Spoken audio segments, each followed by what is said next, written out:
సముద్రం లోతున ఏముంది అనేది మాత్రం ఇప్పటికీ సైంటిస్టులు కూడా ఎక్స్ప్లోర్ చేయలేకపోతున్నారు. అండ్ చాలా తక్కువ వరకే సముద్రం లోపల ఏముంది అనేది మాత్రం సైంటిస్టులు అయితే కనిపెట్టారనమాట.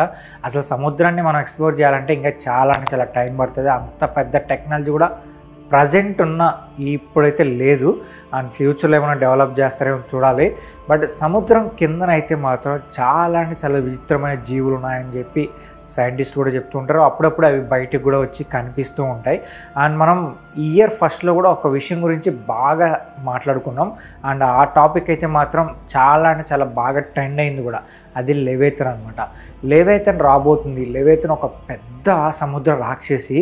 సో అది రాబోతుంది. అది వచ్చితే మాత్రం ఖచ్చితంగా భూమి అంతా అంతమైపోతుంది, ప్రళయం వస్తుందని చెప్పి దాని గురించి అయితే ప్రతి ఒక్క యూట్యూబర్ మాట్లాడారు. అండ్ న్యూస్ ఛానల్లో కూడా దాని గురించి బాగా న్యూస్ అయితే వచ్చింది.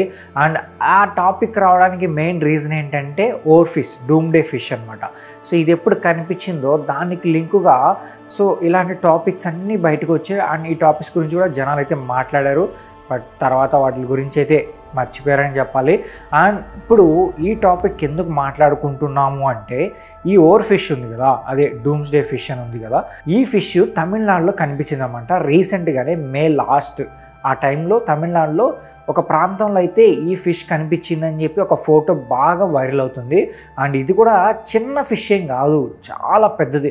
సుమారుగా 30 అడుగులు పొడవు ఉంది అనమాట. ఈ ఫోటోలో చూడండి ఎంతమంది ఈ ఫిష్ని పట్టుకున్నారు. అండ్ 30 అడుగులు పొడవు ఉండొచ్చు, అండ్ 9 మీటర్ల పైగానే ఉండొచ్చు అని చెప్పి కూడా ఒక అంచనా అయితే వేస్తున్నారు.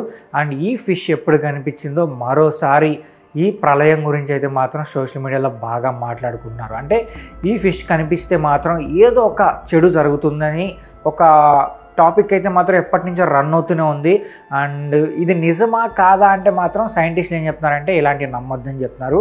బట్ కొన్ని దేశాల వాళ్ళైతే మాత్రం ఈ ఫిష్ కనిపిస్తే మాత్రం ఖచ్చితంగా ప్రళయం లాంటిది వస్తుందని చెప్పి చాలా దేశాలు అయితే నమ్ముతారు. అందులో మెయిన్గా మనం చూసుకున్నామంటే జపాన్ మాత్రం చాలా ఇంపాక్ట్ అయిందని చెప్పాలి. 2011లో జపాన్లో ఒక పెద్ద సునామీ వచ్చింది. ఆ సునామీ గురించి మీకు కూడా ఒక ఐడియా ఉంటుంది. సో చాలా వరకు వాళ్ళకు భారీగా నష్టం జరిగిందని చెప్పాలి. ఆస్తి నష్టం గురించి పక్కన పెట్టేసేయండి, జనాలు అయితే మాత్రం చాలామంది చనిపోయారు ఆ సునామీ టైంలో.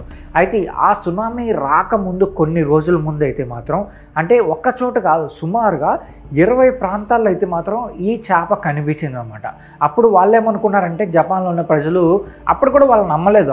ఈ చేప కనిపిస్తే ప్రళయం వస్తుందా అంటే వాళ్ళు కూడా ఏంటి ఈ జనరేషన్లో కూడా ఇలాంటి నమ్మాలా అని చెప్పి వాళ్ళు కూడా కొట్టిపారేశారు. కానీ ఎప్పుడైతే ఆ సునామీ వచ్చిందో అప్పుడు వాళ్ళు నమ్మడం స్టార్ట్ చేశారు. అప్పటి నుంచి వాళ్ళకి కానీ ఈ ఫిష్ కనిపిస్తే మాత్రం చాలా భయపడతారు అనమాట. యాక్చువల్గా వాళ్ళు ఏం ఫీల్ అవుతారంటే ఇది ఒక మెసెంజర్ లాగా అనమాట. అంటే సముద్రం లోతుల నుంచి ఒక మెసేజ్ వస్తుంది, ఈ చేప కనిపిస్తే దేవుడు మనకు ఒక మెసేజ్ ఇస్తున్నాడని చెప్పి వాళ్ళైతే గట్టిగా నమ్ముతారంటే ఏదో ప్రళయం రాబోతుంది అని చెప్పి దేవుడు మనకు మెసేజ్ ఇచ్చాడని చెప్పి వాళ్ళు నమ్ముతారనమాట. ఈ చేపనైతే వాళ్ళు కొంచెం డివోషనల్ టైపే అనుకుంటూ ఉంటారు. అండ్ ఒక జపాన్ అనే కాదు, థాయిలాండ్ కావచ్చు, ఇండోనేషియా కావచ్చు, ఫిలిప్పీన్స్ కావచ్చు, ఇలా చాలా దేశాల్లో అయితే మాత్రం ఈ చేప గురించి సో కనిపిస్తే మాత్రం ప్రళయం వస్తుందని చెప్పి వాళ్ళు కూడా నమ్ముతూ ఉంటారు. అండ్ ప్రజెంట్ మన ఇండియాలో ఉన్న తమిళనాడులో కూడా మరి ఇంత పెద్ద ఓర్ ఫిష్ అయితే కనిపించింది. అప్పటి నుంచే జనాలు కూడా ఏమనుకుంటున్నారంటే సంథింగ్ ఏదో జరగబోతుంది అని అనుకుంటున్నారనమాట. అండ్ ఇప్పుడు ఓర్ ఫిష్ అనేది మన ఇండియాలోనే కాకుండా అంటే ఈ ఇయర్కి మొత్తంగా 4 ప్రదేశాలు అయితే కనిపించింది అనమాట. ఒకటి మన ఇండియాలో, అలాగే న్యూజిలాండ్లో 2 ప్రదేశాలు అయితే ఇది కనిపించింది. అండ్ ఆస్ట్రేలియాలో కూడా ఒక చోట అయితే మాత్రం ఈ ఫిష్ అయితే కనిపించింది అనమాట.